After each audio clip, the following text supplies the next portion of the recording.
Former, ça va bien au-delà de transmettre des savoirs, c'est également créer du collectif.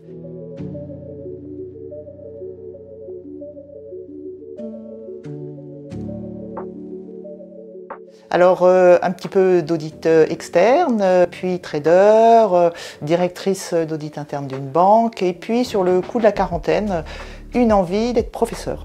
Donc j'ai fait un doctorat, je suis partie aux arts et métiers et puis j'ai souhaité faire de la formation continue et j'ai frappé naturellement aux portes de l'AFGES, tout simplement parce que pour moi c'était vraiment le Graal en matière de formation continue, grâce notamment au Sardi, qui était un livre de référence créé et rédigé par Antoine Sardi, le premier président de l'AFGES. Le premier élément de motivation, c'est lié à l'ADN même de l'AFGES et le challenge que représente de créer du collectif. Quand vous avez plus de 100 animateurs, certains intervenant une journée, d'autres intervenant 140 voire 150 jours par an. Et le deuxième challenge tient au business model, c'est-à-dire la formation elle-même. La première question qui se pose, c'est quels seront les besoins de formation demain, quelles sont les compétences attendues dans le monde de la finance. Est-ce qu'on est plus en présentiel ou en distanciel demain? Comme on le sait, l'intelligence artificielle arrive en force. Et quand on est en distanciel, est-ce qu'on aimera mieux avoir une personne en chair et en os? Ou bien est-ce qu'un avatar fera très bien l'affaire et en plus il est toujours bien habillé, il n'est jamais enrhumé et toujours disponible? Ce que je souhaite, c'est que ce soit une continuité évolutive. Tout d'abord, je souhaite continuer à développer l'ADN de l'AFGES qui repose en grande partie sur l'expertise des animateurs, le professionnalisme et la flexibilité.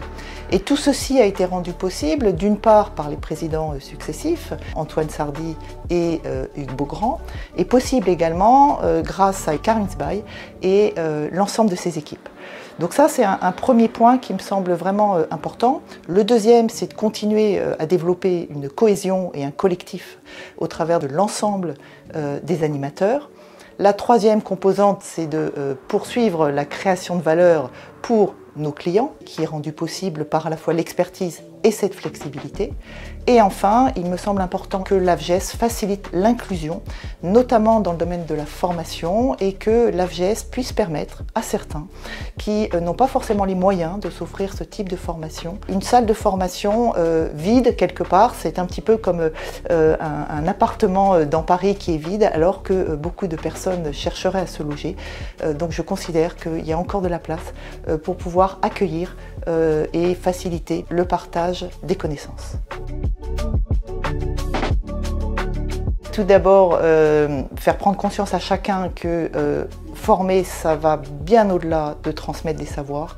C'est également créer du collectif, c'est donner du sens tout en ayant une rigueur de ce qu'on transmet. Et je me permettrai de citer la phrase de Nelson Mandela qui disait que la formation, c'est une arme redoutable pour pouvoir changer le monde. Alors, au nom de l'AFGES, on ne changera pas forcément le monde de la finance, on n'a pas cette prétention, mais si à minima nous pouvons être contributeurs à sa transformation, alors ce sera déjà superbe.